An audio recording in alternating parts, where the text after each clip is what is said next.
Atëherë, për të sqaruar konsumatorin, Brazili është një nga eksportuesit më të mëdhenj në rang botror flitet të mishit.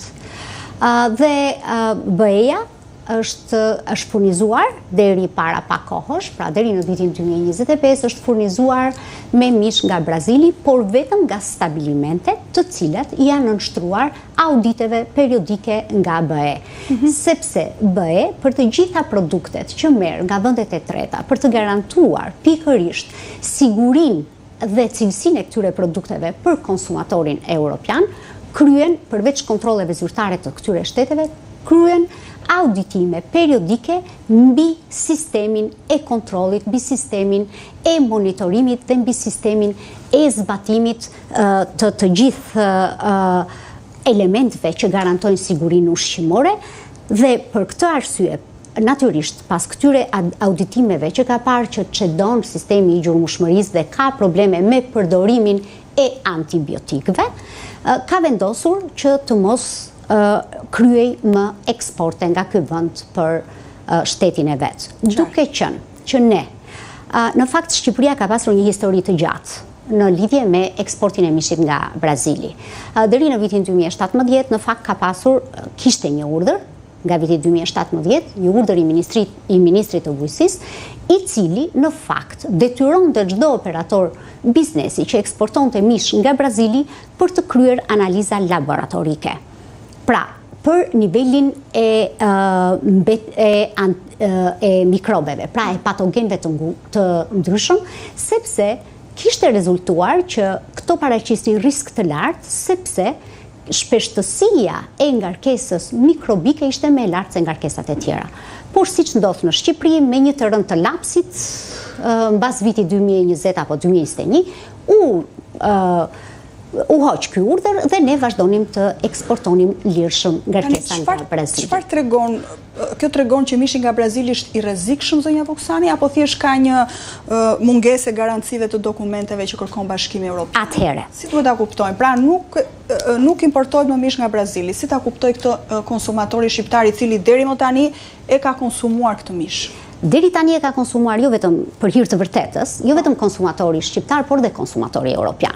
Dhe konsumatori shqiptar, Ministria e Bujqësisë është kujdesur që në 2006 që të marrë mish, të lejojë eksportin e mishit vetëm nga stabilimente të audituara nga BE.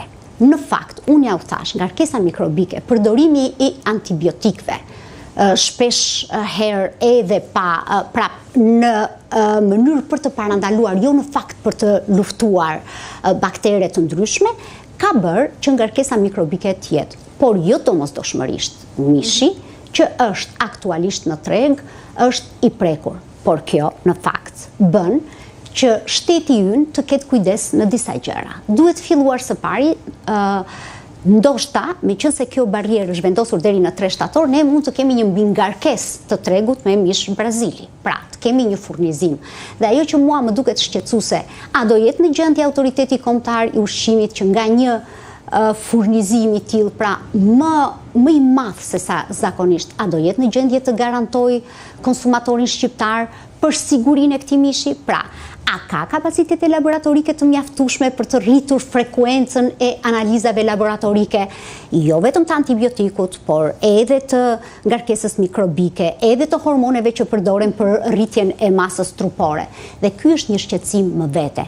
Pjesa tjetër, AKU-ja duhet të dilte, do më thënë deri në këtë moment, dhe Ministria e Bujqësisë të shikonte se në fakt sa është rezerva e mishit. Mishi që është importuar dhe që është në Shqipëri, çfarë ndodh me të? Eksaktësisht, dhe duke parë që BE-ja është kaq e kujdesshme, duhet që autoriteti, përveç kësaj pjesës, që në fakt duhet përshëndetur, është një nismë shumë e mirë, duhet që Ministria të detyronte autoritetin kombëtar të ushqimit të bënte një plan monitorimi të gjithë sasisë që ndodhet aktualisht në treg. Pra të merreshin mostra për analizë, të dërgoheshin dhe të garantonte konsumatorin shqiptar që sasia që është gja aktualisht në magazina është e sigurt.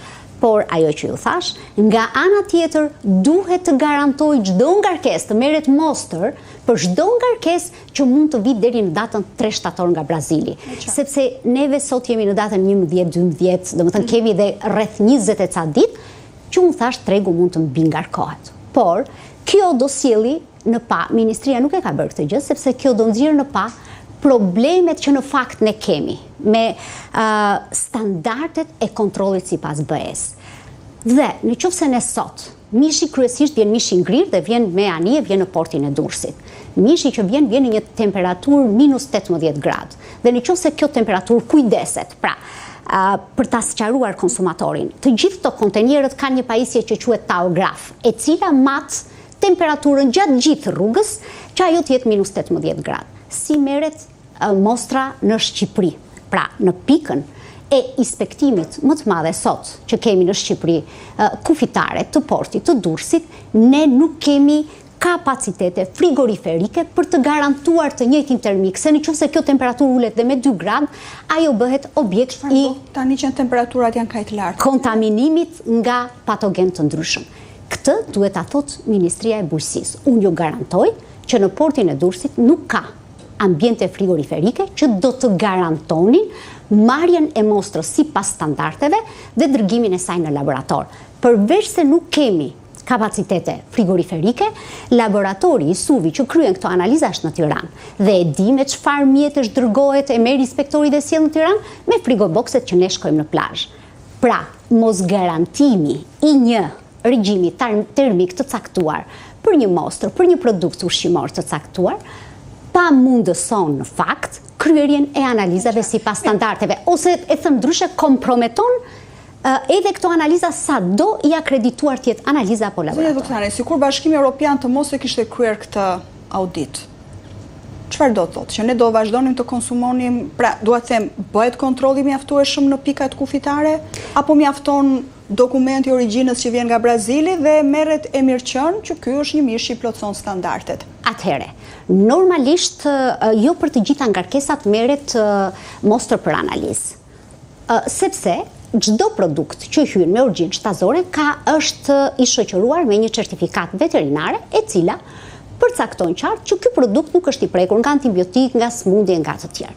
Rast pas rasti, pra, duke bërë vlerësimin e riskut për produktet, që do të thotë Brazili ka qenë importuesi më i madh, pra ne kemi importuar shteti që importonin më shumë, pra ka pasur volumin më të madh të sasisë së mishit.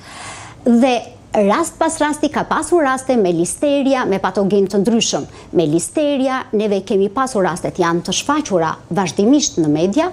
Shteti ynë duhet të kujdesej që dhe frekuenca e analizave për këto dhe frekuenca e kontrolleve, jo vetëm në pikën e inspektimit kufitar, por edhe gjatë procesit të tregtimit të ishte edhe më, si të është dhe me fort dhe mekanizmat e kontrollit të funksiononin pak më mirë. Ne kemi dhe një problem tjetër shumë të madh. Ne u kujdesëm të mos eksportojmë mish nga Brazili. Ne kemi një problem vendas. Ne kemi shumë probleme me